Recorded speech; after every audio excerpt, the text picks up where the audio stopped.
नमस्कार, मैं हूं अनुराग दीक्षित और देश की बहस में आप सभी का स्वागत है। देश की बहस में आज हमारे साथ जुड़ेगा एक सम्मानित एक्सपर्ट पैनल, अलग अलग राजनीतिक नुमाइंदे, और हम बात करेंगे देश के नंबर 1 डिबेट शो देश की बहस में एक ऐसे मुद्दे पर जिसका इंतजार पूरे देश को है। वो मुद्दा जिसको आप चुनते हैं, और आज आपने किस मुद्दे को चुना है देश की बहस के लिए, वो हम आपको बता दें। वैक्सीन पर बेवजह राजनीति आखिर कौन कर रहा है? 60% लोगों ने इस मुद्दे को चुना है देश की बहस के लिए। दरअसल में इस वक्त पूरे देश में कोरोना का तूफान उठा है, मगर सियासत थम नहीं रही। बीजेपी पर गैर बीजेपी शासित राज्यों ने सवाल उठाए हैं।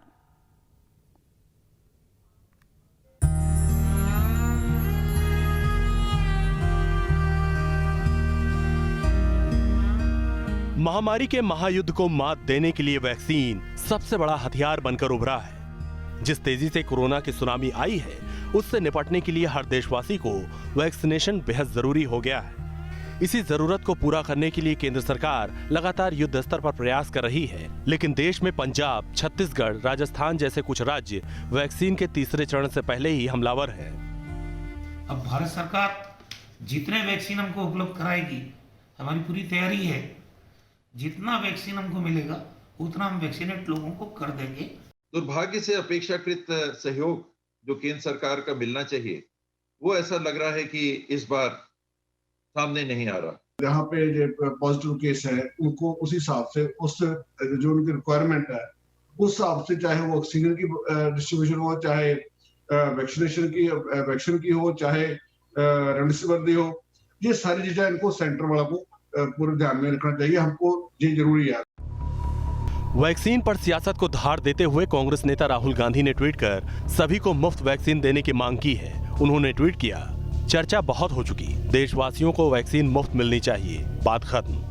कोरोना की वैक्सीन बनाए जाने के शुरुआती दौर में लगातार वैक्सीन पर सवाल उठाए गए थे, लेकिन इस पर अब नए सिरे से राजनीति शुरू हो चुकी है। हालांकि केंद्रीय स्वास्थ्य मंत्री डॉक्टर हर्षवर्धन ने ट्वीट कर विपक्ष से बेवजह राजनीति न करने की अपील की है। उन्होंने वैक्सीनेशन के तीसरे फेज के लिए स्पष्टीकरण देकर सभी अटकलों को विराम दिया है। उन्होंने अपने पत्र में कहा है, वैक्सीनेशन के तीसरे चरण की तैयारी, नई रणनीति राज्यों को केंद्र से मुफ्त टीके की आपूर्ति की गारंटी देती है। राज्य सीधे दवा उत्पादकों से वैक्सीन खरीद सकते हैं। कीमतों पर डोज की संख्या के आधार पर उत्पादकों से बात भी कर सकते हैं। ये जो वैक्सीन पॉलिसी चल रहा है, कहीं ना कहीं ये सेंट्रलाइज्ड हुआ रखा है, सेंट्रल गवर्नमेंट के हाथ में है, और इसको ओपन अप करने की आवश्यकता है, इसे खोल देने की आवश्यकता है। अंग्रेजी में कहें तो इसे लिबरलाइज करने की आवश्यकता है, ऐसा एक मांग आया। आदरणीय राहुल गांधी जी ने भी इस विषय को रखा था कि इसे लिबरलाइज करने की और ओपन अप करने की आवश्यकता है। अभी तक कोरोना को मात देने के लिए कोई कारगर दवा नहीं है, यानी लक्षणों के आधार पर ही कोरोना का इलाज किया जा रहा है। यही वजह है कि कभी अस्पताल तो कभी ऑक्सीजन या कभी दवा की किल्लत से हालात चुनौतीपूर्ण बने हुए हैं। हालांकि कोरोना से दो हाथ करने के लिए वैक्सीन रामबाण का काम कर रही है। इस बीच सूत्रों के हवाले से खबर है कि भारत बायोटेक ने नाक के जरिए स्प्रे देकर कोरोना के वायरस को खत्म करने के लिए रिसर्च युद्ध स्तर पर शुरू कर दिया है, जबकि कनाडा की नेजल स्प्रे दवा भी काफी अच्छी खबर बनकर सामने आ सकती है। साथ ही पूरी दुनिया भारत के साथ कोरोना की लड़ाई में एक साथ खड़ी दिखाई दे रही है।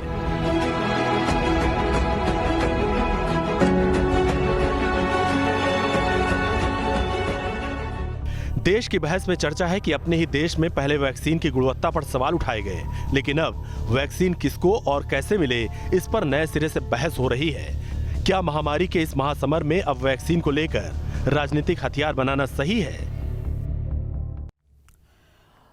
तो रिपोर्ट आपने देखी, और देश की बहस में आज का सवाल भी यही है कि क्या कोरोना की वैक्सीन को लेकर राजनीति करना उचित है? इस मुद्दे पर आप क्या सोचते हैं? आप अपनी राय साझा कर सकते हैं न्यूज नेशन की वेबसाइट पर, न्यूज नेशन की मोबाइल ऐप पर भी जाकर आप अपनी राय साझा कर सकते हैं। हमारे ट्विटर हैंडल @NewsNationTV और न्यूज नेशन के फेसबुक पेज पर जाकर भी आप अपनी राय रख सकते हैं। हम इस शो के दरमियान ही आपको जवाब भी दिखाएंगे, आप इस मुद्दे पर क्या सोचते हैं। साथ ही साथ इस कार्यक्रम के दौरान आप अपनी राय और सवाल का वीडियो बनाकर हमारे व्हाट्सएप नंबर पर भी साझा कर सकते हैं। नंबर आपकी स्क्रीन पर 9711002266। और इसी मुद्दे पर बात करने के लिए हमारे साथ एक खास पैनल जुड़ चुका है। भारतीय जनता पार्टी के राष्ट्रीय प्रवक्ता डॉक्टर जफर इस्लाम साहब हमारे साथ जुड़ चुके हैं। डॉक्टर गीता वानी जी हमारे साथ जुड़ चुकी हैं, वरिष्ठ वैज्ञानिक हैं CSIR की, और वरिष्ठ पत्रकार आशुतोष जी भी हमारे साथ जुड़ चुके हैं। सबसे पहला सवाल जफर इस्लाम साहब आपसे, आप सत्ता में हैं, कौन कर रहा है सर राजनीति? देखिए, ये वक्त ऐसा है जिस वक्त राजनीति के लिए कोई भी स्कोप नहीं है, और अगर कोई पार्टी ऐसा सोचती है कि इस वक्त राजनीति की जाए तो शायद देश की जनता उनको बख्शेगी नहीं। मैं समझता हूं कि इस वक्त सिंसियरिटी और एक रिस्पॉन्सिबिलिटी और रिस्पॉन्सिबल पॉलिटिकल पार्टी के हैसियत से मैं बात कर रहा हूं, कि रिप्रेजेंटेटिव की हैसियत से बात कर रहा हूं कि देखिए, इस वक्त हम कोई राजनीति नहीं करना चाहते। अगर कोई राजनीति करता है उनको भी हम राजनीति नहीं करने देना चाहते, इसलिए कि कुछ पार्टीज हैं, जैसे कांग्रेस पार्टी है, आप उनके ही पुराने ट्वीट निकाल के देखिए तो उनको पहले तो वैक्सीन पे शक था, फिर वैक्सीन आने पर शक था कि इतना जल्दी कैसे आ जाएगी, 2024 से पहले सोचा नहीं था। जब देश में वैक्सीन आ गया तो वैक्सीन पे था, फिर वैक्सीन आया तो अब कह रहे हैं कि पहले क्यों नहीं लगा। मतलब हर दिन कुछ ना कुछ वो कहना ही चाहते हैं। लेकिन मैं ये कहना चाहता हूँ कि देश जिस तरह से, जिस तेजी से वैक्सीनेशन हमारे यहाँ हो रहा है, आप देखिए 80 करोड़ आबादी है जिसको वैक्सीनेशन करना है, जो एलिजिबल है अभी 18 साल से उम्र के बच्चे में और बड़े जो लोग हैं, और उसमें अभी जो जिस तेजी से हो रहा है, दुनिया में किसी देश में इतना तेजी से जो है 14 करोड़ का आंकड़ा नहीं पहुंचा। संकट है, उस संकट के बीच सियासत की जगह नहीं है। आशुतोष जी, बीजेपी को छोड़कर जो बाकी राजनीतिक दल अलग अलग राज्यों की सत्ता में है, क्या वो सियासत कर रहे हैं या सवाल खड़ा कर रहे हैं? सबसे बड़ी सवाल तो इसी बात को लेकर, क्या भारतीय जनता पार्टी राजनीति कर रही है, राजनीति नहीं कर रही है। आज की तारीख में जिस तरीके की मेडिकल इमरजेंसी की स्थिति है, जो पार्टी सत्ता के अंदर है उसको जवाब तो देना पड़ेगा लोकतंत्र के, और लोकतंत्र में उनसे सवाल भी पूछे जाएंगे और तीखे सवाल पूछे जाएंगे और तीखी आलोचना की जाएगी। अगर उसको राजनीति कहते हैं तो इसका मतलब ये कि उनका लोकतंत्र में यकीन नहीं है। भाई आज लोग ये सवाल पूछेंगे कि जब दुनिया में 1 साल पहले से जब पहली वेव आई थी, उस वक्त लोग कह रहे थे कि सेकेंड वेव आएगी, थर्ड वेव आएगी, फोर्थ वेव आएगी और वो पहले से ज्यादा खतरनाक होगी। तो नेशनल गवर्नमेंट की ये जिम्मेदारी थी कि वो इसके लायक एक नेशनल प्लान बनाते, एक नेशनल स्ट्रेटजी बनाते। आपने कौन सी नेशनल स्ट्रेटजी बनाई? जो टास्क फोर्स कोरोना से निपटने वाली है, उन्होंने पहली मीटिंग कब की?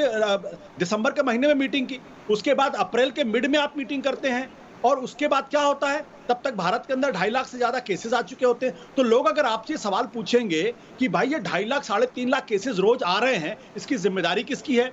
इस देश के अंदर 162 ऑक्सीजन के प्लांट सरकार सैंक्शन करती है, 8 महीने तक सरकारी अफसर उस पर बैठे रहते हैं, उस पर टेंडरिंग नहीं होती है, सिर्फ 32 प्लांट बनते हैं। अगर इसमें सवाल पूछा जाएगा तो कहेंगे भाई ये आशुतोष जी सर, आप जो कह रहे हैं वो वाजिब बात है, लेकिन आज देश की बहस में बात हम वैक्सीनेशन को लेकर सिर्फ कर रहे हैं।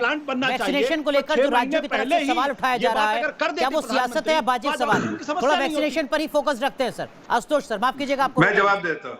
मैं आता हूँ जफर इस्लाम साहब आपके पास। आशुतोष जी, हाँ नहीं, मैं ये कह रहा हूं ऑक्सीजन को लेकर आज देखिए क्या स्थिति है। आज पांच प्राइसेस हैं ऑक्सीजन को लेके। एक जो कोविशील्ड कहती है हम 150 रुपए में केंद्र को देंगे, 400 रुपए में स्टेट को देंगे, 600 रुपए में हम प्राइवेट को देंगे। वही कोवैक्सीन क्या कहती है? 150 में केंद्र को देंगे, 600 रुपए में हम स्टेट को देंगे, 1200 रुपए में इनको देंगे। यही वैक्सीन 6 करोड़ वैक्सीन जो है वो एक्सपोर्ट होती रही। अमेरिका, यूके, नेदरलैंड जैसी कंट्रीज पिछले 6 महीने से दुनिया में जवाब देना से उनको वैक्सीन मिल रहा था, वो वैक्सीन इकट्ठा कर रहे थे, अपने लोगों के लिए कर रहे थे, आप एक्सपोर्ट कर रहे थे। आपकी पॉलिसी क्या थी? जफर इस्लाम साहब जवाब दीजिए। ये कह रहे हैं कि राज्य सरकार अगर सवाल खड़ा कर रहे हैं तो वो सियासत नजर आती है और पॉलिसी फेलियर दरअसल में आपका है। देखिए आशुतोष जी, पहले आप में थे, उससे पहले जर्नलिस्ट थे, उनको जानकारी सब कुछ रहती है, लेकिन फिर भी अनजान बन के बात करना चाहते हैं, तो बड़े अफसोस की बात है। आशुतोष जी, आपको ये मालूम होगा कि इस देश के बारे में तो सब कुछ मालूम है आपको। ये भी मालूम होगा जब इतने आप तलखी से बात कर रहे हैं, इतने आप जो सरकार को कटघरे में खड़ा करने की कोशिश करें, तो ये भी तो बता दीजिए देश को साथ साथ कि क्या हमारे पास रॉ मटेरियल है उस वैक्सीन को बनाने के लिए? जिन मुल्कों से हमने वादा करके वैक्सीन लिया, रॉ मटेरियल लिया है, और उनको हमने ये कहा कि रॉ मटेरियल हमको मिलेगा नहीं, तो हम वैक्सीन कैसे बनाएंगे? क्या आप पैदा करके देंगे, हम पैदा करके देंगे, या रॉ मटेरियल हमें चाहिए? और रॉ मटेरियल हमको मिला है तो वैक्सीन, अगर देश में हम आइसोलेशन में पूरे दुनिया में नहीं रह सकते, अगर हमें दूसरे मुल्कों से सपोर्ट चाहिए तो दूसरे मुल्कों को भी हमें सपोर्ट करना पड़ेगा। और जाहिर है कि ऐसे मौके पे हमने उनसे आग्रह किया कि अभी हम और एक वैक्सीन नहीं दे सकते, लेकिन फिर भी हमें आप जो है रॉ मटेरियल प्रोवाइड कीजिए, जो कि उन्होंने दोनों चीज हमारी बात मानी। क्योंकि यहाँ पर केसेस सर्ज हुए हैं, इसलिए उन्होंने वैक्सीन अब हम नहीं एक्सपोर्ट कर रहे हैं, लेकिन रॉ मटेरियल हम फिर भी इंपोर्ट कर रहे हैं। जफर इस्लाम साहब, आपने अपनी बात कही, आशुतोष जी आप कुछ कहना चाह रहे हैं? कहिए सर, मैं बाकी पैनलिस्ट का भी रुख करूंगा। जफर साहब देश को गुमराह करने का काम कर रहे हैं। अगर भारत क्या गुमराह कर रहा हूं? नहीं, क्या गुमराह कर रहे हैं? मुझे बोलने दीजिए, मुझे बोलने दीजिए जफर साहब, मुझे बोलने दीजिए। नहीं, आप गलत मुझे बोलने दीजिए। क्या गुमराह कर रहा हूं? जफर साहब मुझे बोलने दीजिए पहले। जफर साहब मुझे बोलने दीजिए, आप डिस्टर्ब मत करिए। जब आप बोले तो मैंने आपको डिस्टर्ब नहीं किया। मैंने गलत बात कर रहे हैं आप, गलत बात कर रहे हैं आप मुझे बोलने दीजिए। उसके आप बोले थे, मैंने आपको नहीं रोका। वैक्सीन के रॉ मटेरियल आप जब जफर इस्लाम साहब सुन लेते हैं। जफर इस्लाम साहब, आपके सवाल का जवाब क्या है आशुतोष जी के पास, जान लीजिए जरा। आप शांत रहिए, आप गुमराह कर रहे हैं, आप लोगों को तेजित करना चाहते हैं, जो आपकी शांत रहिए, मुझे बोलने दीजिए। आप लोगों को तेजित करना चाहते हैं। जफर इस्लाम साहब सुन लेते हैं, आपने अपनी बात कह ली। जफर इस्लाम साहब, पूरा देश इस वक्त आपको देख रहा है गंभीर मुद्दे पर। आशुतोष जी बताएं। मैं कह रहा हूं, मैंने रिपोर्ट किया है और हमारी रिस्पांसिबिलिटी है रिस्पांसिबल नेशन भारतीय की। जनता पार्टी जफर इस्लाम साहब सुन लेते हैं। इनको शांत कराइए। सुनने की बहुत आदत है, लेकिन गुमराह करने की नहीं। जैसे हम तेजित करने की आप कोशिश कर रहे हैं। आपने 6 करोड़ वैक्सीन क्यों एक्सपोर्ट किया? भारत के पास एलिमेंट्स नहीं है, आपने 6 करोड़ वैक्सीन क्यों एक्सपोर्ट करने दिया? दूसरी बात, इस्लाम साहब कह रहे हैं कि आप उन्हीं देशों से तो कच्चा माल ले रहे हैं, आप कैसे उनसे मना कर देंगे कि हम आपको वैक्सीन नहीं देंगे? एक मिनट मेरी बात सुनिए। जो डिप्लोमेटिक ऑफेंसिव आपने अप्रैल के महीने में किया, ये डिप्लोमेटिक ऑफेंसिव अगर आप जनवरी फरवरी के महीने में करते तो आज ये दिक्कत नहीं होती। आधार पूनावाला ने 3000 करोड़ रुपए की मांग की, भारतीय जनता पार्टी सरकार ने कब उनको प्रोवाइड किया? उनकी बात नहीं सुनी। तो ये अपनी फेलियर को, देश को गुमराह करने का काम कर रहे हैं। ठीक है, और दो हमारे साथ एक्सपर्ट्स भी हैं। जिन परिवारों में मौत जफर हो रही है, इस्लाम साहब, आशुतोष जी माफ कीजिएगा, आप दोनों को रोक रहा हूं। सर, आपने अपनी बातें कही, हमारे साथ 2 एक्सपर्ट हैं जो बेहतर तरीके से बता पाएंगे। डॉक्टर गीता वाणी रायसन, वरिष्ठ वैज्ञानिक हैं CSIR के। डॉक्टर DS राणा साहब जुड़ चुके हैं हमारे साथ, आप चेयरमैन हैं गंगाराम अस्पताल के। डॉक्टर राणा, वैक्सीनेशन के मोर्चे पर क्या पॉलिसी के स्तर पर कहीं कोई समस्या है या देश सही दिशा में आगे बढ़ रहा है? ये तो सरकार ही बता सकती है, क्योंकि पास वैक्सीनेशन अवेलेबल है नहीं। पर मैं ये कह सकता हूँ कि वैक्सीनेशन जो रेट है वो बहुत कम है। लोगों में अभी भी हेसिटेंसी नहीं जा रही है, पर इसकी कमी है या क्या पॉलिसी है, जो सरकार की पॉलिसी नहीं है, इस पर मैं एक्सपर्ट नहीं हूँ कमेंट करने के लिए। जी, हमारे पास वैक्सीनेशन का प्रबंध है। हमारे हॉस्पिटल में लोग बहुत कम वैक्सीनेशन लगाते हैं, शायद सरकारी हॉस्पिटल में ज़्यादा वैक्सीनेशन लग रही हैं। पर ये मैं ज़रूर कहता हूँ कि सबको वैक्सीनेशन लगनी चाहिए और सबको वैक्सीनेशन लगानी चाहिए। और ये चीज़ जो भी सरकार ने की कि सबको लगनी चाहिए, और इवन प्राइवेट सेक्टर में पैसे देकर भी लग सकती है, ये अच्छी वेलकम पॉलिसी है। जहाँ तक क्वेश्चन एक्सपोर्ट और इम्पोर्ट का है, वो लोग तो यही सरकार आंसर दे सकती है आपको। डॉक्टर DS राणा, आप कह रहे हैं कि प्राइवेट सेक्टर में भी जाकर कोई वैक्सीन ले सकता है, ये अच्छी पॉलिसी है, लेकिन एक वेलफेयर स्टेट में अगर वैक्सीन के दाम अलग अलग होते हैं तो क्या आपको लगता है कि ये एक डिबेट का मुद्दा है, इस पर एक पॉलिसी फ्रेमवर्क होना चाहिए? 150, 400, 600 वेलफेयर स्टेट में सर? हाँ, ये तो आप ठीक कह रहे हैं जो कह रहे हैं, पर अब इसके बारे में मैं राजनीति की नहीं हूँ, मैं जवाब नहीं दे सकता हूँ इसके बारे में कुछ। जी ठीक है सर, कोई दिक्कत नहीं है, आप हमारे साथ जुड़ रहे हैं, ये अच्छी बात है इस तमाम गंभीर मुद्दे पर। डॉक्टर गीता वाणी राय साहब, वैक्सीनेशन क्यों जरूरी है बड़े पैमाने पर? केंद्र, राज्य और प्राइवेट सेक्टर तीनों मिलकर क्यों इस दिशा में आगे बढ़ें? देखिए, जैसे हाल आज है, हम लोग देख रहे हैं कि ये सेकेंड वेव जो आया है और किस तरफ से फैल रहा है, ये सिर्फ वैक्सीनेशन से ही हमारा फाइनली सोल्यूशन मिलेगा। तो इसका और जो हमारा देश जो है बहुत बड़ा है, और इसके लिए तो हमको सबका पार्टिसिपेशन चाहिए, जैसे स्टेट गवर्नमेंट हो या सेंट्रल गवर्नमेंट हो या प्राइवेट सेक्टर हो। हमारा तो 1 बिलियन के ऊपर हमारा पॉपुलेशन है। जैसे पोलियो वैक्सीन को इरेडिकेट, पोलियो वैक्सीन के लिए बहुत साल था हमारे पास, बहुत समय से हमने ये वैक्सीनेशन किया और एलिमिनेट किया, बट अभी हमारे पास इतना समय नहीं है क्योंकि लोग मर रहे हैं और लोगों को बहुत दिक्कत हो रही है। तो वैक्सीनेशन जो है बहुत जल्दी करना चाहिए। तो इसके लिए हम बहुत जरूरी है मौजूदा वक्त में, अगर आंकड़ों पर लगाम लगानी है तो। जफर इस्लाम साहब, मैं आपका रुख करूंगा आशुतोष जी के सवालों को लेकर, लेकिन एक दर्शक हमारे साथ जुड़ रही हैं, याक्षी यश रुड़की से। जी, पूछें अपना सवाल। सर, मेरा सवाल ये है कि वैक्सीन को लेकर इतनी राजनीति क्यों हो रही है हमारे देश में? बल्कि इस वक्त हर एक देश नागरिक को हमारे साथ लड़कर, एक दूसरे के साथ इस महाबीमारी से लड़कर छुटकारा पाना चाहिए। ठीक है, तो इस महामारी से अगर लड़ना है तो वैक्सीनेशन पर सियासत ना हो। लेकिन जफर इस्लाम साहब, वेलफेयर स्टेट है सर हिंदुस्तान, यहाँ पर रेल का भाड़ा नहीं बढ़ता है, ये कहते हुए कि हम कैसे अफोर्ड कर पाएंगे एक आम भारतीय। वैक्सीनेशन जैसी चीज के, जरूरी चीज के आप दाम 3 रख रहे हैं यहाँ पर, क्या ये वाजिब है सर? क्यों ना सवाल करें राज्य सरकार आप? देखिए जहां तक 2 चीजें अलग अलग है। एक तो वैक्सीन का दाम और एक वैक्सीन की अवेलेबिलिटी, और जो मुद्दा उठाया आशुतोष जी ने वो वैक्सीन को एक्सपोर्ट के बारे में। ये 3 अलग अलग मुद्दे मैं आपको बहुत तफसील से बताना चाहता हूँ, संजीदगी से बताना चाहता हूँ, ताकि आपकी जो लोग देख रहे हैं उसमें समझे। दामों की बात जो है वो एड्रेस किया जा रहा है सरकार उनसे, जो है प्रोड्यूसर जो बनाते हैं, प्रोडक्शन कंपनी जो है, कंपनियों से बात कर रही है, उसके बारे में और डिटेल में जानकारी बाद में आ जाएगी। लेकिन यहाँ पर सबसे ज्यादा इंपॉर्टेंट है कि अवेलेबिलिटी, उसके लिए रॉ मटेरियल चाहिए। रॉ मटेरियल इस देश में नहीं है, जो भी रॉ मटेरियल जाता है इस देश में नहीं होता है, वो हमें इंपोर्ट करना पड़ता है। अगर हम इस दुनिया में आइसोलेशन में नहीं रहते हैं, इंटीग्रेटेड सोसाइटी है, इंटीग्रेटेड जो ग्लोब है, तो हम उसका पार्ट है, और इसलिए हमें जब अगर किसी से एक हाथ से लेना होता है दूसरे हाथ से देना भी होता है। इसलिए हमें जो उसको कमिटमेंट थी वो हमने पूरी की, लेकिन पूरी कमिटमेंट ना पूरी करते हुए हमने बीच में रोका, क्योंकि यहाँ पर अचानक उसकी आवश्यकता ज्यादा हो गई, तो हमने रोका और कहा कि आपको इसकी पूर्ति बाद में कीजिएगा, पहले अपने देश में जरूरत है और हमें रॉ मटेरियल भी चाहिए। हम रॉ मटेरियल का जो है हमें आप देने का काम करते रहे, तो हमें रॉ मटेरियल मिल रहा है, हम तेजी से बना रहे हैं। वैक्सीनेशन जो है वो तेजी से शुरू होगा और प्रोडक्शन भी बढ़ा है। आपने अपनी बात कही, डिप्लोमेसी की मजबूरियां बताई, दाम को लेकर आपने बात को टाल दिया। नहीं, कोई टाला नहीं, हमने कहा उस पर भी चर्चा चल रही है, और दाम भी जो है एक आम नागरिक को कोई इसके पॉकेट पे कोई भार नहीं पड़ेगा, ये मैं आपको बताना चाहता हूँ। जो आप कह रहे हैं वेलफेयर स्टेट की बात, आशुतोष जी आप सवाल खड़ा कर रहे हैं। आम नागरिक को कोई भार नहीं पड़ेगा उसका। मैं डिप्लोमेसी और फॉरेन पॉलिसी का स्टूडेंट रहा हूं, और इसलिए मैं बड़ी ईमानदारी के साथ कहना चाहता हूं कि सबसे बड़ी बात यह है कि सरकार को एंटिसिपेट करना चाहिए। जो तैयारी आज की जा रही है वो 6 महीने पहले होनी चाहिए। जिस टास्क फोर्स की मीटिंग अप्रैल के महीने में हो रही है वो आज की तारीख में सितंबर के या अक्टूबर के महीने में होनी चाहिए थी। जिस डिप्लोमेटिक ऑफेंसिव की बात आज कर रहे, अगर आप दुनिया को समझाने की कोशिश करते कि भारत के पास 135 करोड़ लोग हैं, इसलिए हमें ज्यादा वैक्सीन की जरूरत है। जब अमेरिका ने कहा कि हम नहीं दे सकते, तो अमेरिका के ऊपर प्रेशर पड़ा और अमेरिका को देना पड़ा, 1 हफ्ते के अंदर देना पड़ा। अगर ये कोशिश हम 6 महीने पहले करते तो आज ये स्थिति नहीं आती। आधार पूनावाला 3000 करोड़ रुपए की मांग कर रहा था, उसको 3000 करोड़ रुपए समय पे नहीं दिए गए।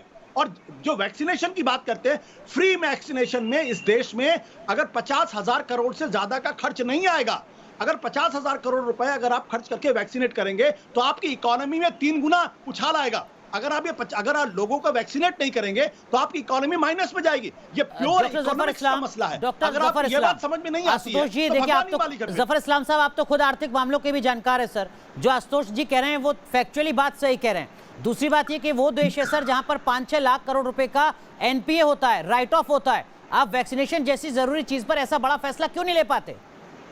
आपने देखा इस साल का बजट भी देखा, उसमें ही कितना बड़ा एलोकेशन किया गया, बजटरी एलोकेशन वैक्सीनेशन के लिए। शायद देखा होगा, वो आप 50,000 करोड़ कह रहे हैं, उस बड़ों से कमी है, लेकिन सरकार ने वो भी कहा है कि अगर ज्यादा जरूरत पड़ी तो उस पर भी चर्चा की जाएगी और उसको एलोकेशन बढ़ाया जाएगा। देखिए, मुझे लगता है कि उसकी चिंता ही नहीं होनी चाहिए जहां फ्री वैक्सीनेशन के बारे में, बिकॉज वो हो जाएगा। उस पर हमको जरा से भी ये नहीं कि एक आम नागरिक को उसकी तो आप देश की बहस में भरोसा दिला रहे हैं आम भारतीयों को कि वैक्सीनेशन फ्री ही होगा आने वाले वक्त में?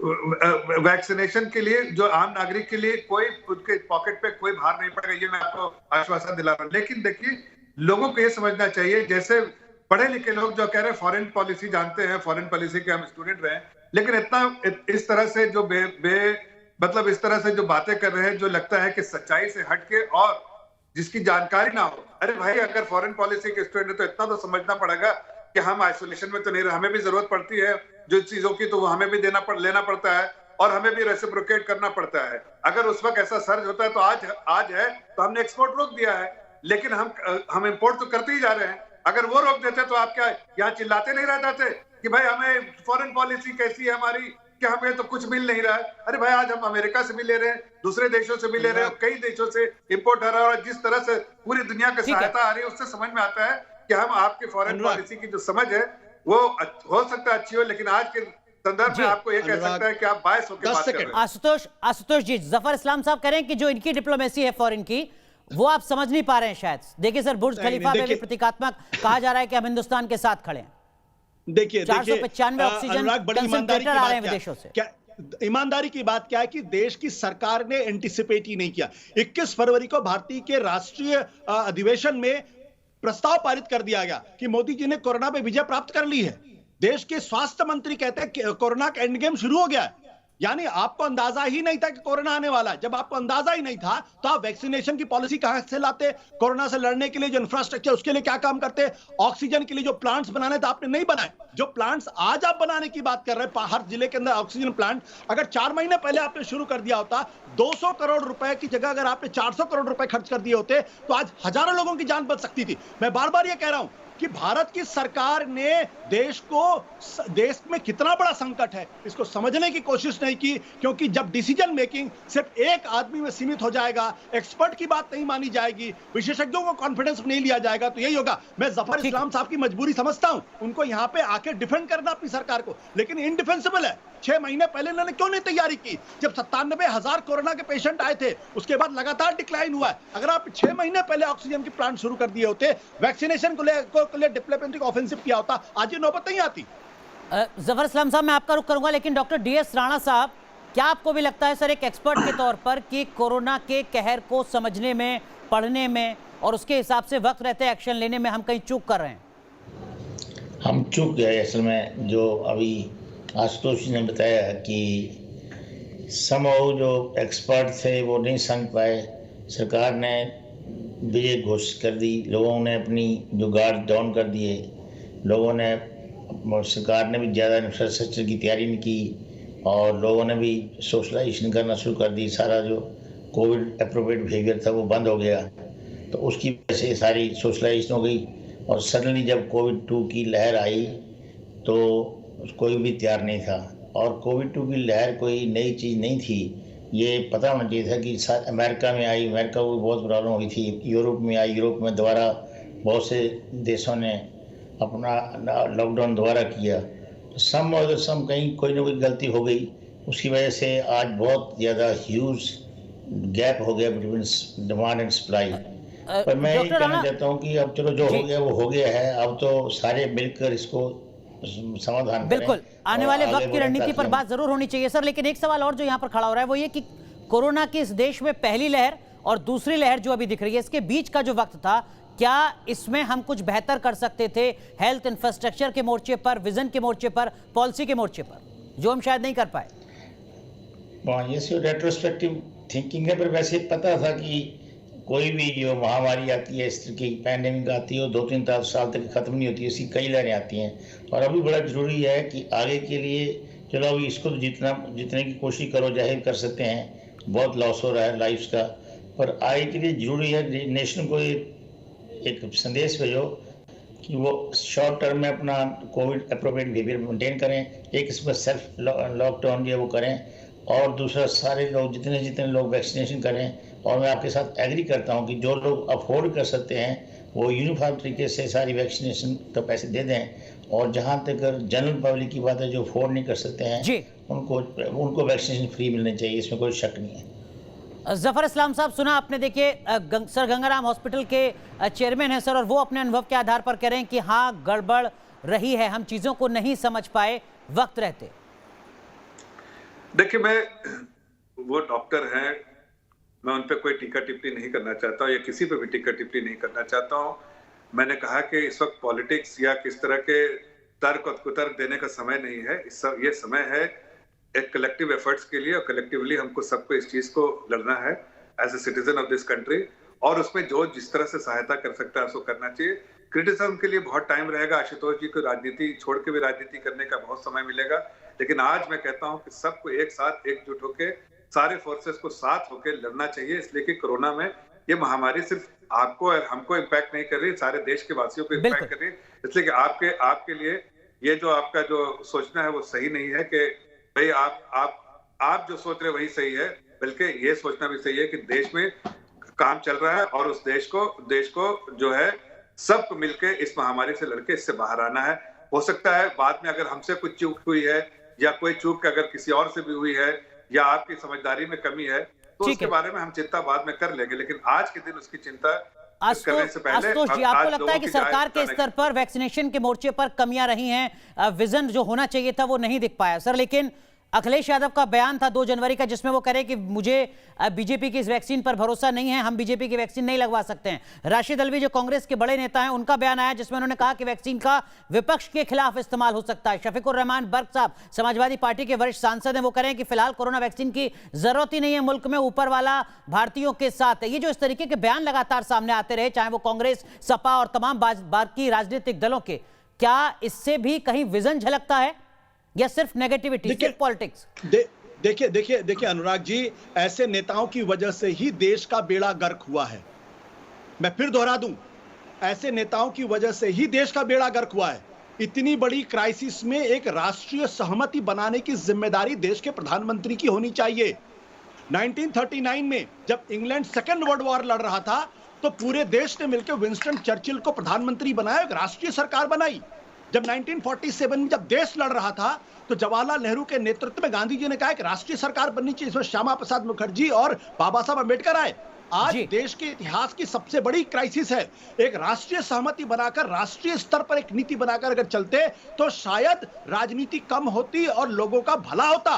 भारतीय जनता पार्टी की सरकार की सबसे बड़ी फेलियर है कि वो समझते हैं कि सिर्फ उनकी जिम्मेदारी है और सिर्फ एक आदमी के बल पे चलेगा ये देश। लेकिन आदमी के बल पे नहीं अगर दूसरी पार्टी के नेता कह रहे हैं कि वैक्सीन की जरूरत ही नहीं है तो कलेक्टिव पॉलिटिक्स कैसे होगी सर? मैंने यही कहा, ये देश के प्रधानमंत्री की जिम्मेदारी है। देखिए, ये देश के प्रधानमंत्री की जिम्मेदारी है। महात्मा गांधी ने जवाहरलाल नेहरू से कहा कि अगर संविधान बनाना है तो बाबा साहब अम्बेडकर को लेके चलना पड़ेगा। ठीक है जफर इस्लाम साहब, ये भी आपकी जिम्मेदारी है। राष्ट्रीय सहमति बनी। मैं लास्ट 10 सेकंड बोल रहा हूँ इसलिए मेरा 9 बजे से दूसरे चैनल पे है। जी कहें। किताब चैनल। मैं सिर्फ कहना चाहता हूं कि ये वक्त नहीं है इस तरह का जो है ना, जो राजनीति चाहे कोई भी पॉलिटिकल पार्टी कर रही हो उसका समय नहीं है। जहां तक वैक्सीन का सवाल है, आप देखिए इससे तेज तो दुनिया में जो डेवलप्ड नेशन वो भी नहीं कर पाई है वैक्सीनेशन, जिस तेजी से यहाँ पर हुआ है। दूसरी बात की वैक्सीन के बारे में अगर आप चाहें तो देख लीजिए जाके किस तरह के लोगों ने राजनीति की थी कि वैक्सीन गलत है, ये तो बीजेपी की वैक्सीन है, ये तो वैक्सीन देश में आ ही नहीं सकता, 2024 से पहले इंडिया में वैक्सीन नहीं आ सकता। प्रधानमंत्री की जो पॉलिसी की वजह से आज वैक्सीन देश में है, जिसकी आज मनोकामना इनकी रही कि वैक्सीन हो जाए, सबको हो जाए। वो कल तक कह रहे थे वैक्सीन आ ही नहीं सकता, असंभव है। जिस चीज को संभव बनाया उसको ये गाली दे रहे हैं। तो खैर आज ये राजनीति करना चाहते हैं, मैं नहीं राजनीति आज करना चाहता, मैं सिर्फ इतना आश्वासन दिलाना चाहता हूँ वैक्सीन तेजी से बनेगा। रॉ मटेरियल इंपोर्ट हो चुका है, हो रहा है तेजी से, और हम सब देशवासियों को वैक्सीनेशन के प्रोग्राम में दाम भी जफर इस्लाम साहब, दाम का जो आश्वासन आपने दिया है, किसी को भी, किसी एक आम नागरिक को उसका भार, उसके जेब पर उसका भार नहीं पड़ेगा। इसके साथ ही मैं धन्यवाद कहते हुए ठीक है, बहुत बहुत शुक्रिया आपका जुड़ने के लिए। आपकी मजबूरी समझ सकते हैं सर, लेकिन आशुतोष जी आप कुछ कहना चाह रहे थे सर? नहीं, मैं फिर ये बात कहना चाहता हूं कि जब आप वैक्सीन बनाने का क्रेडिट देश के प्रधानमंत्री को देंगे तो वैक्सीन की अनुपलब्धता की वजह से अगर क्राइसिस होगी तो इसकी जिम्मेदारी भी देश की सरकार को लेनी पड़ेगी। मैं बार बार कह रहा हूं कि ये अनप्रेसिडेंटेड क्राइसिस है, अनप्रेसिडेंटेड क्राइसिस में अनप्रेसिडेंटेड लीडरशिप दिखानी पड़ेगी जो केंद्र की सरकार लेकिन आशुतोष सर माफ कीजिएगा मैं आपको रोक रहा हूं सर, हेल्थ स्टेट सब्जेक्ट है, हम लगातार पहले भी इस पर चर्चा करते रहे। अगर किसी राज्य में वेंटिलेटर की जरूरत होती है, अगर किसी राज्य में अस्पताल बनाने की जरूरत होती है, एम्बुलेंस की जरूरत होती है, तो क्या सिर्फ केंद्र सरकार की तरफ देखा जाता है? क्या केंद्र सरकार वो सारी चीजें मुहैया कराती है? क्या राज्यों की बिल्कुल जिम्मेदारी नहीं है? फिर चाहे वो बीजेपी रूल्ड स्टेट हो या फिर कांग्रेस रूल्ड स्टेट हो या दिल्ली क्यों ना हो।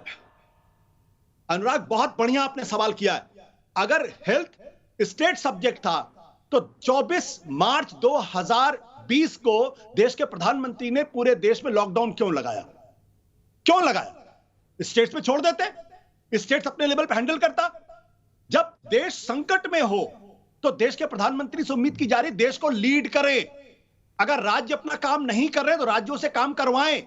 मुख्यमंत्री अगर काम नहीं करे तो मुख्यमंत्रियों से काम करवाया जाए। वैक्सीन का जो 50% कोटा है सेंटर का वो राज्यों को दिया जाएगा जैसा दावा किया जा रहा है, तो क्या ये उस लीडरशिप का हिस्सा नहीं है सर?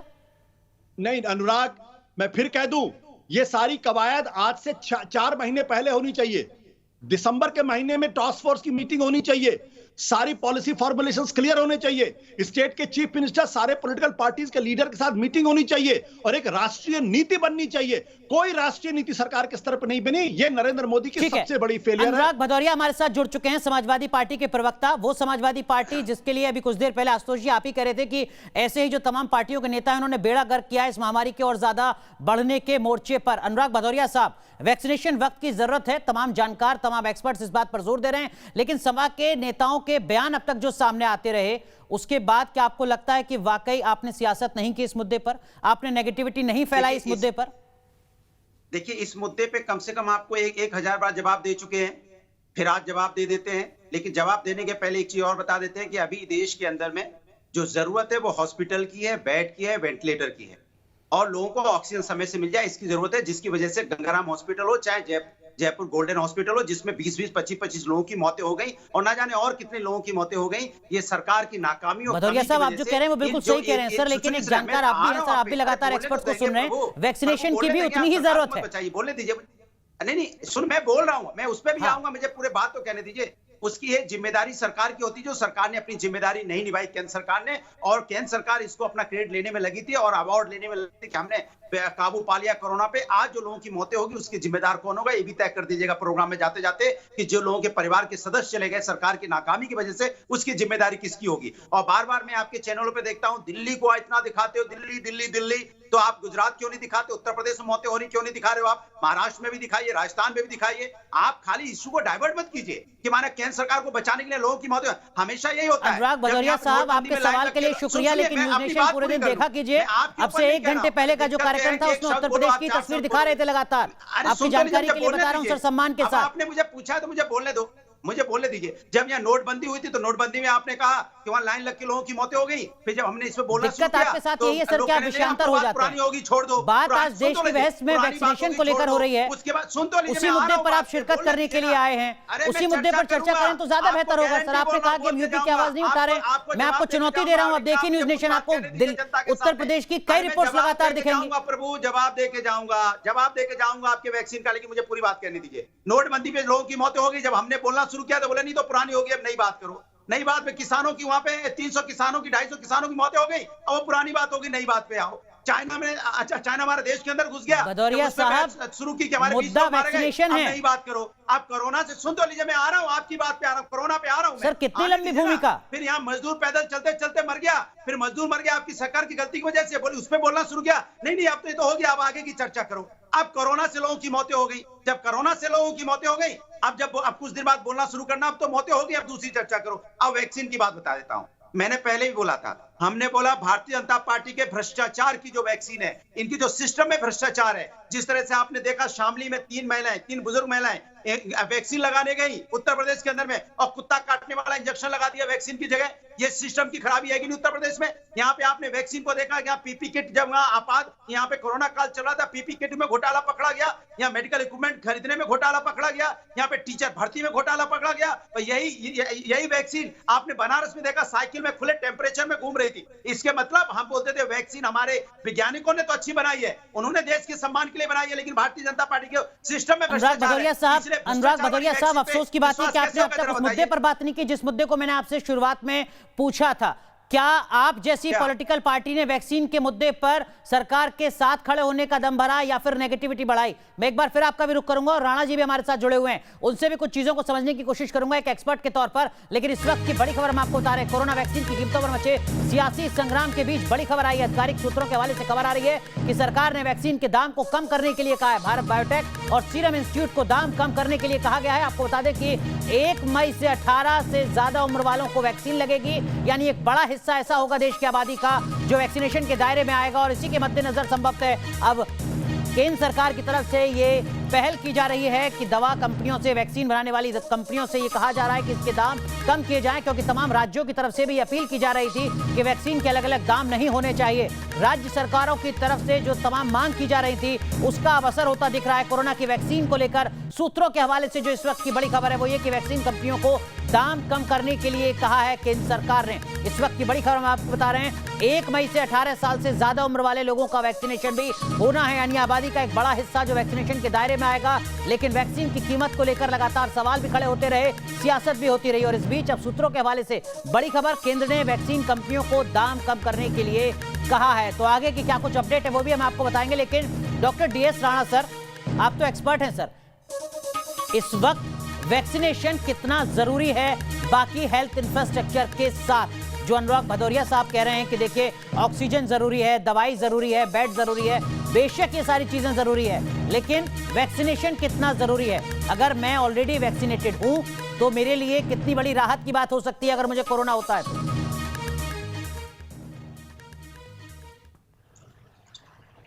ऑक्सीजन और बेड और जो इमरजेंसी है वो लगवाई, वैक्सीन तो लगी रही है। आप बात को घुमाते क्यों हैं? आप तोड़ मरोड़ के बात को पेश क्यों करते हैं? मैंने कहा बोला वैक्सीन की जरूरत नहीं है, मैंने कहा सवाल वैक्सीनेशन का है। मैं तोड़ मरोड़ कहाँ रहा हूँ सर? आप तोड़ मरोड़ रहे हैं। सामने आप पलायन, किसानों का मुद्दा और पता नहीं नोटबंदी कहाँ पहुंच गए सर? वैक्सीनेशन पर ही फोकस रखिए ना। आप बताइए कि शफीकुर रहमान अगर ये कहते हैं कि देश में वैक्सीनेशन की जरूरत नहीं है, ऊपर वाला सबके साथ है, तो क्या ये बयान सही है? क्या आप शफीकुर रहमान के साथ हैं या देश के वैक्सीनेशन प्रोग्राम के साथ हैं? बताइए अनुराग भदौरिया। वैक्सीन तो लगी रही है लेकिन इमीडिएट अभी शफीकुर रहमान वर्क के बयान के साथ हैं या वैक्सीनेशन के प्रोग्राम के साथ हैं? आप सरकार को बचाने के लिए अनुराग भदौरिया साहब बताइए जरा, कहां खड़े हैं? हाथ जोड़ के निवेदन है कि कम से कम सामने झूठ मत बोलिए, मेरे जाने के बाद झूठ बोल दीजिएगा। मुझे शफीकुर, मैं आपके मुंह पर कह रहा हूं सर, आपको चुनौती दे रहा हूं, अगर आप बताइए मेरे बयान गलत हो तो।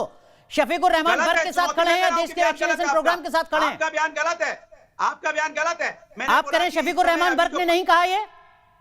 मैंने क्या बोला फिर आपको जवाब दे दूं मैं? मैंने बोला, हमने बोला कि समाजवादी के राष्ट्रीय अध्यक्ष ने बोला था कि भारतीय जनता पार्टी का जो भ्रष्टाचार सिस्टम है इससे हमें दिक्कत है। जिस तरह से मैंने बोला कुत्ता काटने वाला है, आपने इंजेक्शन लगा दिया वैक्सीन की जगह। सर मैं शफीकुर रहमान की बात कर रहा हूं, आप कहीं और पहुंच गए। आप ही की पार्टी के नेता हैं, मैं तो सिर्फ आपसे रिकन्फर्म कर रहा हूं, क्या उन्होंने जो कहा वो नहीं कहा? क्या आप शफीकुर रहमान वर्क के साथ हैं या देश के वैक्सीनेशन प्रोग्राम के साथ हैं? आप लोगों की जिंदगियां बचाना चाहते हैं या आप चाहते हैं कि वैक्सीनेशन ना हो देश में? कैसे करते हैं जो भ्रष्टाचार है ऑलरेडी, जिसके भ्रष्टाचार की वजह से लोगों की मौतें हो गई, आज लगातार लोगों की मौतें हो रही हैं, आप उसमें सवाल नहीं उठा रहे। चलिए शफीकुर रहमान वर्क पर शायद आप बोलना नहीं चाहते हैं, आपकी राजनीतिक मजबूरी हो सकती है, लेकिन व्यक्तिगत राय हो सकती है, आप उनसे पूछ लीजिएगा, पार्टी की बात। अनुराग भदौरिया, मैं आपके पास एक बार फिर लौटूंगा। हमारे साथ एक और पैनल जुड़ चुका है, डॉक्टर अंशुल अभिजीत साहब हैं हमारे साथ, राष्ट्रीय प्रवक्ता हैं कांग्रेस पार्टी के। प्रोफेसर NK गांगुली साहब जुड़ चुके हैं, आप डायरेक्टर रह चुके हैं ICMR के। डॉक्टर RS चहल साहब हैं हमारे साथ जुड़ रहे हैं, आप जाने माने सर्जन हैं। कांग्रेस के प्रवक्ता डॉक्टर अंशुल अभिजीत जी, क्या आपको लगता है कि इस वक्त जिस तरीके की चुनौती है, वैक्सीनेशन पर सियासत नहीं, साथ मिलकर आगे बढ़ने की जरूरत है?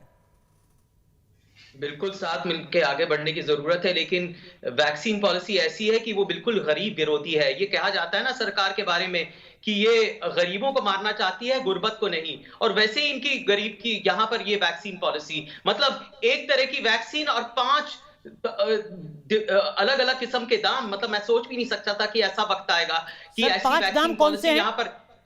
अरे आप जानते नहीं है फिर 150 रुपए, 250 रुपए, 400 रुपए, 600 रुपए, 1200 रुपए, इतने सारे तो दाम लगा गिन दिए मैंने आपको। सर 1200 रुपए की कौन सी वैक्सीन लग रही है? मारा जाएगा वो गरीब युवक मारा जाएगा, क्योंकि उसको आपके गरीब डॉक्टर अंशुल अभिजीत, 1200 रुपए की कौन सी वैक्सीन लग रही है सर? और 250 रुपए की थोड़ा दर्शकों की जानकारी बढ़ा दें।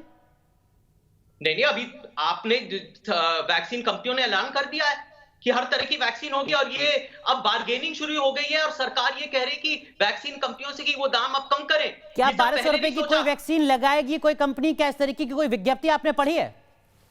देखिए, मैं ये कहना चाहता हूं कि हर तरह की यहाँ पर वैक्सीन की कीमत हो रही है। 5 अलग अलग किस्म की वैक्सीन की यहाँ पर दाम हो रही है, और यहाँ पर जो मारा जाएगा वो गरीब आदमी, जो गरीब युवक है वो मारा जाएगा। यहाँ पर उसको प्राइवेट अस्पतालों के रहमो करम पे छोड़ दिया गया है। और इस तरह जब वैक्सीन की कमियां हैं, आपने पहले वैक्सीन के ऑर्डर तो दिए नहीं, और जो वैक्सीन की जो कमियां पड़ेंगी उससे मुनाफाखोरी होगी, उससे प्रॉफिटियरिंग होगी, उससे कालाबाजारी होगी। और यहाँ पर क्या होगा फिर? वो युवक कहाँ जाएंगे? वो जो गरीब युवक हैं, जो श्रमिक हैं, मैं आऊंगा आपके पास कि राज्य की क्या भूमिका हो सकती है। हमारे साथ प्रोफेसर NK गांगुली साहब जुड़े हुए हैं, ICMR के पूर्व डायरेक्टर। बहुत बहुत स्वागत है सर आपका न्यूज नेशन पर जुड़ने के लिए। प्रोफेसर गांगुली, वैक्सीनेशन कितना जरूरी है मौजूदा वक्त में? थोड़ा दर्शकों के लिए मैं आपसे ये समझना चाहूंगा सर। और प्राइस को लेकर उसके जो लगातार डिबेट हो रही है, क्या वाकई वो इतना बड़ा मुद्दा है या उसको फिलहाल टाला जा सकता है? देखिए, वैक्सीनेशन जो है वो एक बहुत बड़ा हथियार है कोविड के खिलाफ। हमारे पास 8-10 देश हैं जिन्होंने वैक्सीनेशन करीब, जैसे इजराइल ने 100% को कर दिया, वहाँ मास्क लगाने की भी ज़रूरत नहीं है। इवन सर्बिया ने, हंगरी ने, इवन यूएसए में ये एक्सेप्ट मिशिगन घट गया, यूके में घट गया, सारे यूरोपियन यूनियन में घट गया। अब वहाँ पर यूएसए, यूरोपियन यूनियन में यातायात शुरू हो गया। तो ये वैक्सीन एक प्रूवन हथियार है जो कि 8-10 देशों ने बहुत अच्छी तरह से वैक्सीनेट किया अपने पॉपुलेशन को। सिंगापुर ने, साउथ कोरिया ने, ये सारे लोगों ने। तो यहाँ पर हर जगह पर इसका असर दिखा है। वैक्सीन भी गरीबों के लिए सबसे बड़ा हथियार है, क्योंकि ये मास्क नहीं लगा सकते, ये डिस्टेंस नहीं कर सकते, क्योंकि इनको रोटी कमाना होता है। वैक्सीन से इनको सुविधा होती है। 2 डोजेज जो वैक्सीन अगर लग जाए, तो अगर आपको इन्फेक्शन हो तो वो मामूली सा इन्फेक्शन होता है और उसमें फिर आपको वेंटिलेटर में या अस्पताल में जाना नहीं पड़ता है। 1 डोज में भी आप काफ़ी सुरक्षित रहते हैं, लेकिन इसका मतलब ये नहीं कि मास्क नहीं पहने और दूरी न करें। अस्पतालों में डॉक्टर राणा थे यहाँ पर, जिन जगहों पे खतरनाक जगह जैसे अस्पताल है, वहाँ पर जैसे पुलिस वाले हैं, वो लोग, इन लोगों को वैक्सीन अगर लग भी जाए तब भी मास्क पहनना चाहिए। हाँ, अगर आप घर के अंदर हैं, सारे लोग वैक्सीनेटेड हैं, कोई घर के अंदर नहीं आ रहा है, आप मास्क को न पहने। अगर कोई बाहर का आदमी, आप वैक्सीनेटेड है, बाहर का आदमी आपके घर में आ रहा है जिसके बारे में पता नहीं है, तब आपको पहनना है। और अगर घर में दूसरे कोई इन्फेक्ट हो गया है और आपको उस वक्त भी अगर आप वैक्सीनेटेड भी है, तब भी आपको मास्क पहनना है। ठीक है गांगुली सर, माफ कीजिएगा, आपको रोक रहा हूं अपने इस कार्यक्रम में। जरा दर्शकों को भी लेते हैं। रिदमशील श्रीवास्तव हमारे साथ दिल्ली से जुड़ रही हैं। जी रिदम, पूछें अपना सवाल या राय आप जो साझा करना चाहती हैं। देखिए, मेरे हिसाब से तो कोरोना एक ऐसी चीज है जिससे हम पिछले साल से लड़ते आ रहे हैं। हमारा ही एक इकलौता देश था जो वैक्सीन को बना सका और बाकी देशों में भेज सका। आज कितने ही करोड़ों लोग इस वैक्सीन के थ्रू सेफ हो रहे हैं। बहुत से ऐसे लोग हैं जिनके मन में डर है, वो सिर्फ राजनीतिक पैतरों की वजह से, जो कुछ लोग राजनीति कर रहे हैं और लोगों के मन में ये डर बढ़ा रहे हैं कि वैक्सीन लगानी चाहिए या नहीं लगानी चाहिए। लोगों को ये सोचना चाहिए कि एक वैक्सीन लगाने से आप खुद को सेफ नहीं कर रहे हो, आप अपने साथ एक कड़ी बना रहे हो जो हर किसी को सेफ करते जा रहे हो, अपनों को और गैरों को। यहाँ पे सबसे बड़ी चीज है, मेरे मन में एक सबसे बड़ा सवाल जो आज खड़ा हो रहा है वो यही है कि जो लोग राजनीति कर रहे हैं इस चीज पे, उनको ये सोचना चाहिए कि वही लोग हैं जो कई जगह इसी बीमारी से जूझ रहे हैं। सबसे बड़ा दूसरा सवाल, ठीक है, तो आप करिए कि सियासत नहीं होनी चाहिए, वक्त की जरूरत है, वैक्सीनेशन। जी, बहुत बहुत शुक्रिया आपका जुड़ने के लिए। तमाम खास मेहमान भी हमारे साथ बने हुए हैं और हमारे साथ भारतीय जनता पार्टी के प्रवक्ता गोपाल कृष्ण अग्रवाल साहब भी जुड़ चुके हैं। गोपाल जी, बहुत बहुत स्वागत है आपका देश की बहस में। अनुराग भदौरिया साहब हैं हमारे साथ, समाजवादी पार्टी के प्रवक्ता डॉक्टर अंशुल अभिजीत हैं, कांग्रेस पार्टी के प्रवक्ता। दोनों ही आरोप लगा रहे हैं आपके ऊपर कि वैक्सीनेशन तो आप कर रहे हैं, लेकिन वैक्सीनेशन में या तो भ्रष्टाचार है या फिर असमानता। 150 रुपए से लेकर 1200 रुपए तक की वैक्सीन के दाम, ये कैसे संभव है सर? सबसे पहली बात मैं ये कह रहा हूँ कि हर्षवर्धन जी ने इस पूरी बात का स्पष्ट रूप से जवाब दिया है। अगर इनकी पढ़ने की आदत नहीं है तो कोई क्या करे। दूसरी बात, अगर पढ़ भी लेते हैं तो समझते नहीं है, या जैसे वो सुरजेवाला जी ने प्रश्न उतारे थे तो मैंने कहा अगर इंग्लिश नहीं आती तो हम समझा देते। पहली बात यह है, हर्षवर्धन जी ने स्पष्ट कहा था कि 50% जो केंद्र सरकार 150 रुपए में ले रही है वह भी प्रदेश सरकारों को ही दिया जाएगा मुफ्त में। तो फिर केंद्र सरकार खुद तो कोई वैक्सीनेशन का प्रोग्राम कहीं चला नहीं रही है, कोई वैक्सीन लगा नहीं रही है। तो फिर जब यह बात स्पष्ट हो गई कि प्रदेश सरकारों को 50% जो केंद्र की प्रोक्योरमेंट है वह फ्री में मिलेगी, तो फिर केंद्र सरकार को किस दाम पे मिल रही है, ये कर रहे हैं, वो समझ ले, उनको तो फ्री मिल रही है ना। गोपाल जी, एक चीज मैं आपसे और समझना चाहूंगा सर, इससे पहले जो वैक्सीनेशन के प्रोग्राम इस देश में चले हैं जिसमें पोलियो वैक्सीनेशन भी शामिल है, उसको लेकर किस तरीके की पॉलिसी रही है देश में, आप बता सकें? आप अर्थशास्त्री भी हैं, साथ ही साथ मिशन इंद्रधनुष जो आप ही की योजना है केंद्र सरकार की वैक्सीनेशन से जुड़ी, उसको लेकर क्या कुछ अलग पॉलिसी रही है? क्या उसमें भी ऐसा होता है कि राज्य खरीदते हैं अलग दाम पर, केंद्र देता है अलग दाम पर? मैं आपसे समझूंगा। हमारे साथ जरा एक और खास मेहमान जुड़ चुके हैं। गोपाल जी माफ कीजिएगा, हमारे साथ छत्तीसगढ़ के स्वास्थ्य मंत्री टीएस सिंहदेव साहब जुड़ चुके हैं, जो लगातार अपने सूबे में वैक्सीनेशन के प्रोग्राम को आगे बढ़ाने की कोशिश कर रहे हैं। टीएस सिंहदेव साहब, बहुत बहुत स्वागत है आपका देश की बहस में। सर, छत्तीसगढ़ में वैक्सीनेशन को लेकर क्या कुछ प्लानिंग है और किस तरीके की कोई दिक्कत क्या सामने आ रही है? अब वैक्सीनेशन की दिक्कतें दो भाग में बंटने की हो गई। एक वैक्सीनेशन का वो हिस्सा जो 45 साल से ऊपर के नागरिकों का है, जिसके लिए केंद्र सरकार वैक्सीन उपलब्ध करा रही थी और आगे भी कराएंगे ऐसा कह रहे हैं। उस बाबत हमने 16.18% की आबादी को आज सुबह तक वैक्सीनेट अपने कर लिया था। लगभग 20% का टारगेट था, तो हम अचीवमेंट के नजदीक हैं। करीब 8-9 लाख नागरिक बचे होंगे जिनको फर्स्ट डोज देना है। वैक्सीनेशन के समस्या का दूसरा हिस्सा है कि जो 18 से 45 साल के नागरिकों को लगना है। अब जो केंद्र सरकार को काम करना चाहिए था वो बढ़े हुए दरों पे राज्य सरकारों पे डाल दिया गया है और उसके साथ व्यक्तिगत लोगों को अलग से जोड़ दिया गया है। तो ये कौन कितना उठाएगा, जो इंडस्ट्रियलिस्ट हैं या उद्योगपति हैं या प्राइवेट सेक्टर है, वो कितना उठाएगा 50% का, राज्य सरकारों को कितनी मिलेगी 50% में, 600 रुपए वो देंगे, राज्य सरकारों को मजबूर किया जा रहा है 400 रुपए देने का, और वैक्सीन कब मिलेगी? कुल 7 करोड़ वैक्सीन देश में बन रही है और उनका वैक्सीन वालों का अभी तक जो मैंने सुना है उनका कहना है कि हम केंद्र सरकार के लिए कमिटेड हैं, कि उनको जो प्रायर हमारा कमिटमेंट है हमको वो उनको देना है केंद्र सरकार को। फिर आप लोगों की बारी आएगी, अगर बचेगा तब हम आपको देंगे।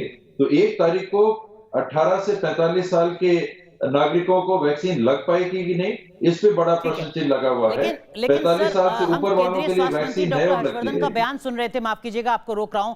वो कह रहे हैं कि जो राज्य हैं वो सीधे कंपनी से संपर्क कर सकते हैं और अपने यहाँ की जो क्वांटिटी है, कितना उनको बल्क ऑर्डर करना है, उसके हिसाब से वो संभवतः बातचीत कर सकते हैं, यानी रेट नेगोशिएट कर सकते हैं शायद, अगर राज्य चाहें तो वैक्सीन की कंपनी से। ये मैं समझ पाया। अगर ऐसा है तो दिक्कत क्या है सर? अगर आप वेंटिलेटर खरीदते हैं छत्तीसगढ़ के लिए, एम्बुलेंस खरीदते हैं, बाकी दवाइयां खरीदते हैं, तब भी तो इसी तरीके का सिस्टम एडॉप्ट करते होंगे सर आप। केंद्र सरकार से मुफ्त तो नहीं मिलती होंगी सारी चीजें?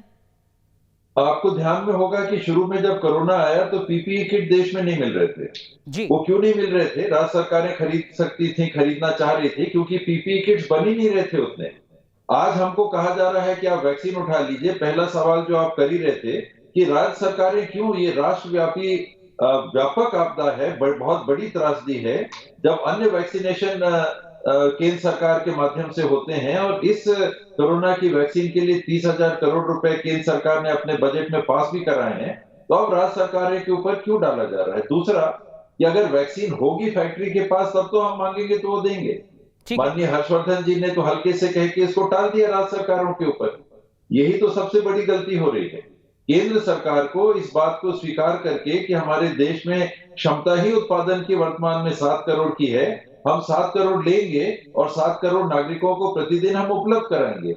ये ना कह के जब से ये बात होने लगी कि वैक्सीन की कोई शॉर्टेज नहीं है, वैक्सीन की कोई शॉर्टेज नहीं है, उस दिन से ये समस्या बन गई और अब समस्या यहाँ तक आ गई कि केंद्र सरकार ने अपनी जवाबदारी से ही पीछे हटने का निर्णय ले लिया। ठीक है, आप करेंगे अवेलेबिलिटी को लेकर भी सवाल है सर, लेकिन आप जब ये कहते हैं कि केंद्र सरकार ही हमें मुफ्त मुहैया कराए, तो एक सवाल ये भी उठता है कि केंद्र सरकार की भी तो अपनी आर्थिक क्षमताएं हैं, सीमित संसाधन है। राज्य सरकारों ने भी पिछले 1 साल में ना अपनी जीएसटी में कोई कटौती की है, ना अपने एक्साइज में कोई कटौती की है, ना टैक्स कलेक्शन को लेकर किसी तरीके की ऐसी बड़ी राहत उनको मिली है कि वो कहें कि हम तो आर्थिक संकट से गुजर रहे हैं, और केंद्र सरकार कहे कि नहीं हमारा तो खजाना भर रहा है।